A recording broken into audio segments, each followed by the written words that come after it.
que es coordinador del área de salud de Rosario Central. ¿Cómo estás? Y gracias por atender. Hola, buenas tardes. Muchas gracias por llamar. Bueno, en Central, en el área de salud, obviamente te toca, creo que estar en los partidos y también es una función en general sobre algo sobre la salud, sobre fútbol masculino y femenino. Sí, como bien decías, yo soy coordino el área de salud,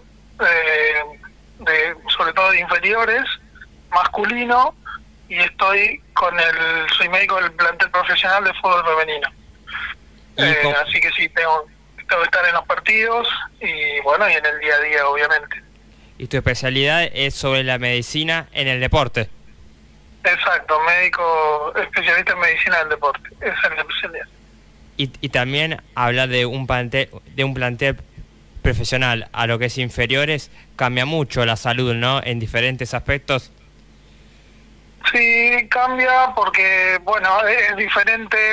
En realidad el deporte es el mismo, pero bueno, hay un fútbol que está en desarrollo o en pleno desarrollo, como es el fútbol femenino, y el fútbol masculino ya tiene bastantes años en ese aspecto, y después también en lo que es la persona misma, el género, cambia, hay que tener algunas particularidades, sobre todo con el fútbol femenino, sobre todo con la manera de trabajar con trabajos preventivos, ¿tá? Porque la contextura es diferente, hay mucho para hacer y como está en pleno desarrollo, hay bastante para trabajar. Y también cuando inicia la pretemporada, también hablas con el cuerpo técnico, porque también el tema de lesiones y sobre esas cosas creo que es importante también tener el diálogo con los técnicos. Sí, por suerte estamos integrados al cuerpo técnico, hablo no solo de manera particular, sino hablo también por mis compañeros del área, estamos bastante integrados. O sea, tenemos acceso a la planificación, podemos discutir algunas cosas, y bueno, y en pretemporada específicamente lo que hacemos es evaluar cómo está la deportista o el deportista, primero para el apto y luego para el desarrollo de las cargas durante la pretemporada y el resto del año, ¿no? Y también con los dirigentes tener charlas fluidas para que conozcan cómo está la salud de los deportistas del club. ¿También estas charlas? Sí, sí, tenemos un referente de la dirigencia que se encarga del área, con el que sí tengo diálogo bastante fluido. A veces no es el diálogo que queremos tener, no porque sean malos términos, sino porque siempre hay que resolver alguna cuestión de alguna cirugía o de algún estudio, pero sí se presentan informes, estadísticas y demás que se va registrando durante el año, ¿no? ¿Y cuando hay que hacer alguna cirugía se deriva a un lugar particular o lo pueden hacer ustedes? No, a ver, nosotros trabajamos con el Sanatorio Mapasi, que es, digamos, el efector de salud a través de una obra social que se llama En Salud. Entonces se deriva ahí y se programa o en el sanatorio, o si el jugador o jugadora prefiere hacerlo con otro profesional, tampoco hay problema en ese sentido, pero se programa a través del efector externo al club, que es el Sanatorio Mapasi. Y lo más difícil para el deportista es respetar el tiempo de la lesión, ¿no? La ansiedad a veces juega. Como médico, ¿sentís que es así? Sí, hay mucha diferencia entre lo que es inferiores y primera división, porque las presiones son diferentes, por lo tanto las exigencias son diferentes y las ansiedades también son diferentes. Entonces ahí a veces juegan ansiedades no solo del jugador, sino del mismo cuerpo técnico, que a veces se transmite esa ansiedad. Entonces bueno, hay que tratar de ir conteniendo de todos lados a ese o a esa jugador lesionado o lesionada para, bueno, llegar como es, al alta de la mejor manera, ¿no? Y no apresurar.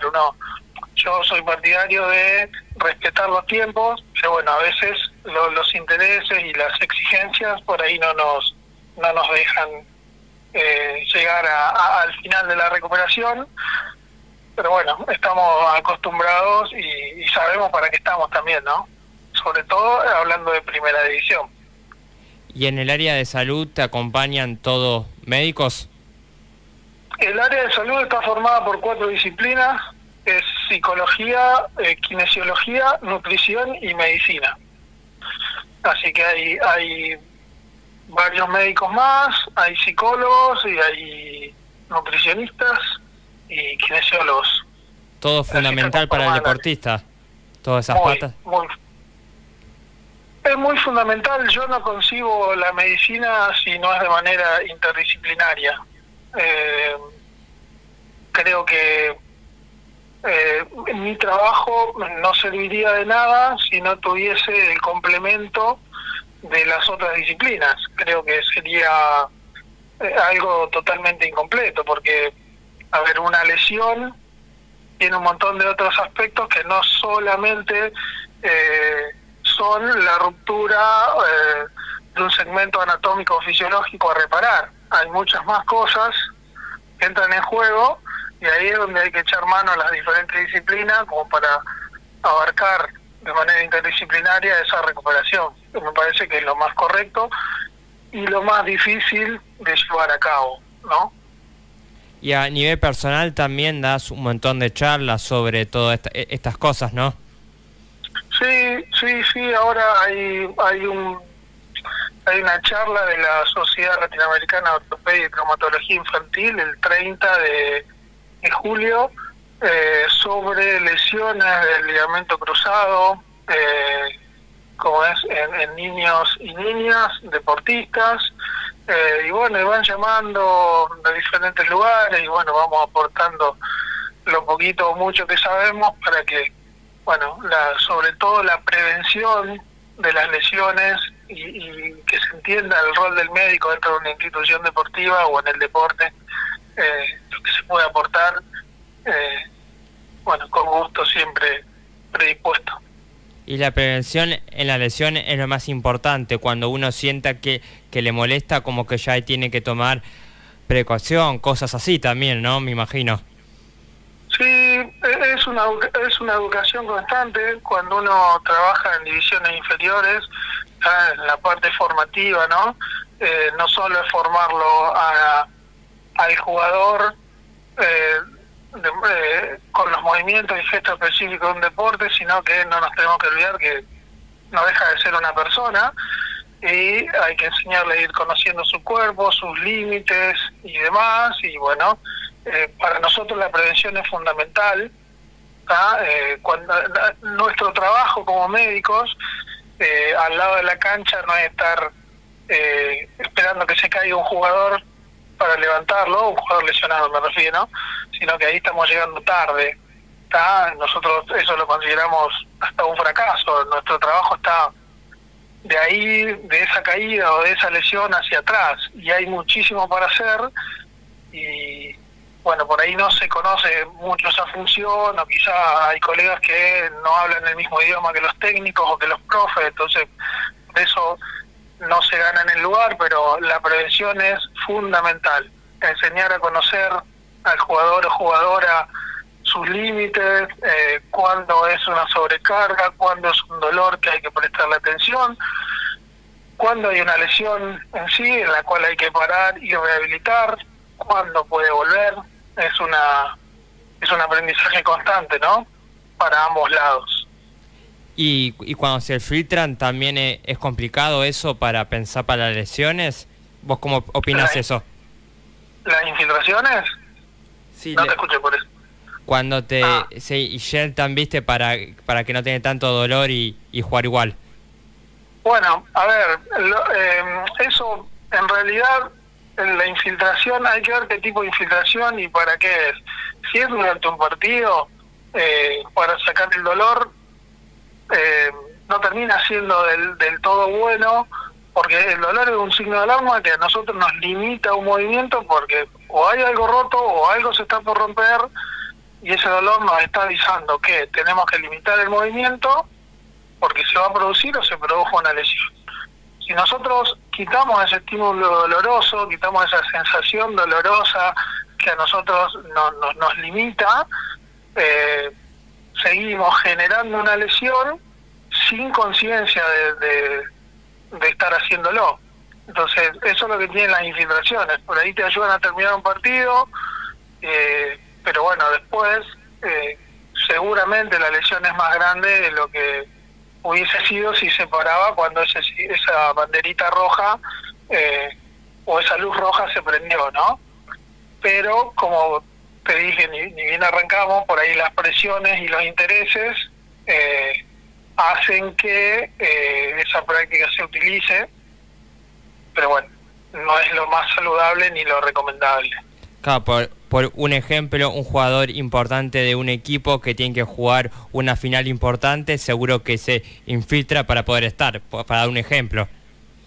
Sí, seguramente, porque el técnico te lo pide la gente, te lo pide el dirigente y te lo pide el mismo jugador. Eso se consensúa, se aclaran los riesgos, los pros y las contras de esa práctica.